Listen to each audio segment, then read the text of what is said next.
Assalamualaikum warahmatullahi wabarakatuh. Perkenalkan, nama saya Nisa Kori Al-Afif, NIM 1904-2078, jurusan Ilmu Administrasi Negara dari Fakultas Ilmu Sosial BP19. Di sini saya akan menjelaskan materi dari mata kuliah Administrasi Pembangunan dengan dosen pengampu Bu Yulia Hanoselina.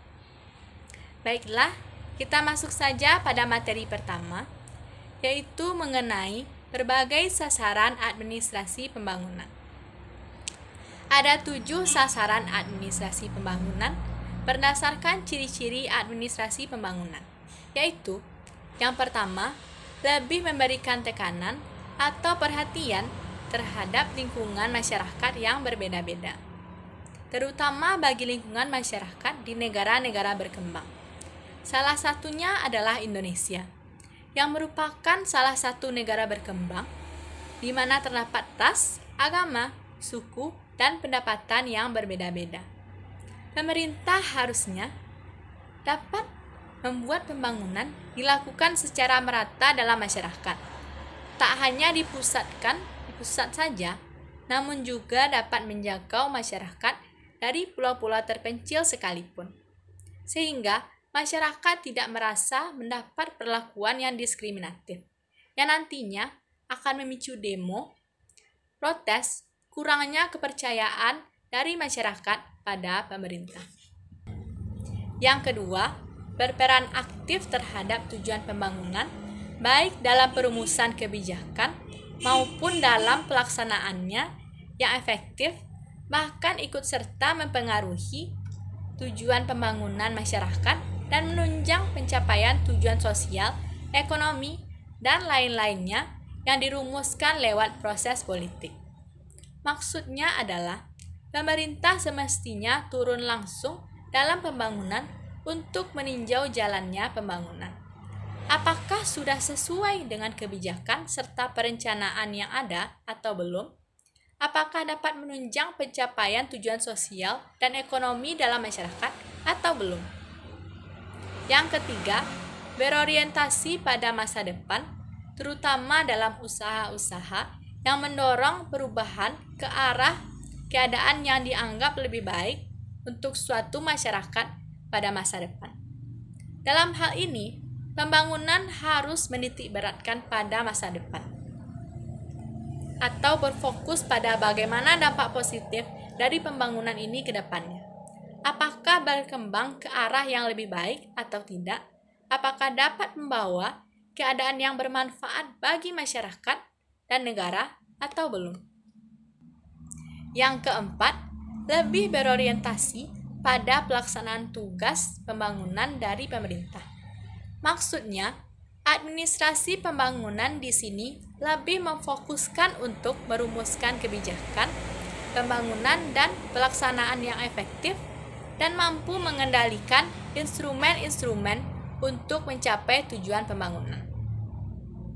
Intinya, administrasi pembangunan bersikap sebagai development agent. Yang kelima, mengaitkan diri dengan substansi perumusan kebijaksanaan dan pelaksanaan tujuan pembangunan pada berbagai bidang.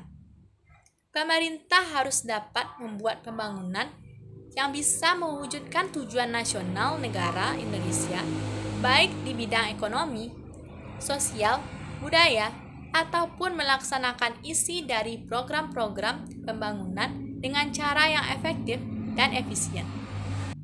Yang keenam, administrator dalam aparatur pemerintah juga sebagai penggerak perubahan. Yang ketujuh, lebih berpendekatan lingkungan yang berorientasi pada kegiatan dan bersifat pemecahan masalah.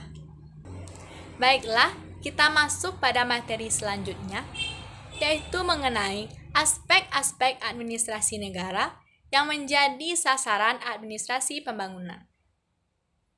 Yang pertama, aspeknya adalah pengembangan kelembagaan. Pengembangan kelembagaan adalah salah satu sasaran pembangunan administrasi pada organisasi di lingkungan eksekutif pemerintahan negara. Hal-hal yang berhubungan dengan pengembangan kelembagaan ada dua. Yang pertama, prinsip-prinsip organisasi, dan yang kedua, pentingnya pendekatan kesisteman. Aspek yang kedua adalah manajemen sumber daya manusia atau MSDM. Manajemen sumber daya manusia adalah salah satu aspek yang menjadi bagian dari ilmu manajemen.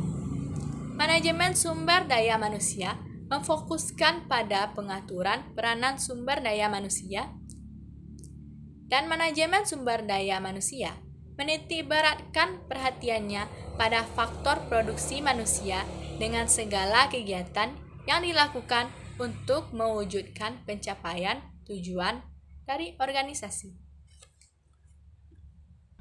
Aspek yang ketiga adalah pengembangan kemampuan. Kemampuan adalah sesuatu yang dipelajari untuk memungkinkan menyelesaikan pekerjaan tertentu. Ada beberapa kemampuan yang dapat dikembangkan oleh individu dalam menghadapi pekerjaannya, yaitu A. Kemampuan teknis adalah kemampuan untuk menggunakan alat-alat, prosedur, dan teknik suatu bidang khusus. B. Keterampilan manusia, yaitu kemampuan untuk bekerja dengan orang lain, memahami orang lain, dan memotivasi orang lain sebagai individu maupun kelompok.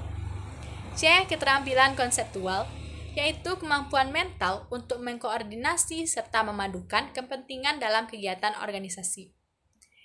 D. Keterampilan manajemen.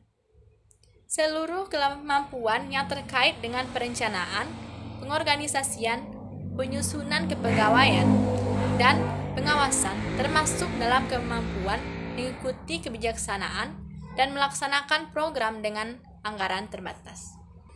Yang keempat adalah pengembangan citra positif. Ada 4 komponen pembentukan citra menurut Soleh Sumirat dan Elvinaro Ardianto, yaitu A. Persepsi, B. Kognisi, C. Motivasi, dan D. Sikap. Aspek yang kelima adalah budaya organisasi. Secara sederhana, dapat didefinisikan sebagai nilai-nilai yang dianut serta cara bertindak organisasi berikut para anggotanya terhadap hal-hal yang berhubungan dengan pihak luar. Menjadi budaya organisasi sebagai salah satu sasaran pembangunan administrasi, berarti budaya organisasi harus kuat sehingga mampu menjalankan fungsi-fungsinya. Baiklah, sekian penjelasan dari materi mengenai sasaran-sasaran dari administrasi pembangunan yang dapat saya sampaikan. Terima kasih atas perhatiannya. Mohon maaf bila ada penyampaian kata-kata yang salah. Saya akhiri dengan Assalamualaikum warahmatullahi wabarakatuh.